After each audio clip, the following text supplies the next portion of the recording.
to meat. If you do that, I highly recommend that you switch out and do this pasta here. It's a red lentil pasta. It's going to be higher in fiber and a little bit of the proteins that you're going to be missing out on by not having meat. The other thing you can add is make sure you add mushrooms. That'll give you some body, some texture, and a little bit more of that nutrition stuff that you'll be lacking if you're not adding that meat protein in. And I'm sure there's other options. I'm not a vegetarian, so I don't always think about those things, but I'm sure there's other options you can add to substitute for that as well. I have my water boiling, and I'm going to go ahead and add salt. One of the things that's important when you go gluten-free is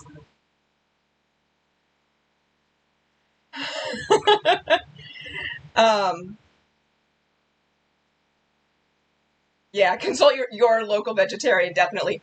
When you're going gluten-free, and if you're making a lot of your meals from scratch and you're not doing a lot of pre-made, salt is actually something our bodies need. We don't need it in great quantities, but it is something we require. And iodine is also one of those nutrients that our body lacks if we don't get it through our salt. So definitely, if you're using kosher salt, because that's what that's what your need is, then by all means, find other ways to make sure you're getting your iodine. It's highly important.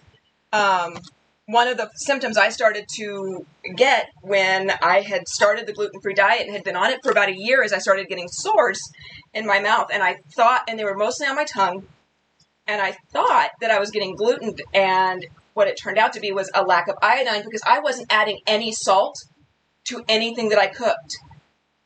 So I had to start adding salt back in and start taking some supplements and things like that to get my body back on track. I add quite a bit of salt to the water because, again, none of my other ingredients have salt in them. So I'm going to add quite a bit of salt to my water here, and I'm adding about a tablespoon.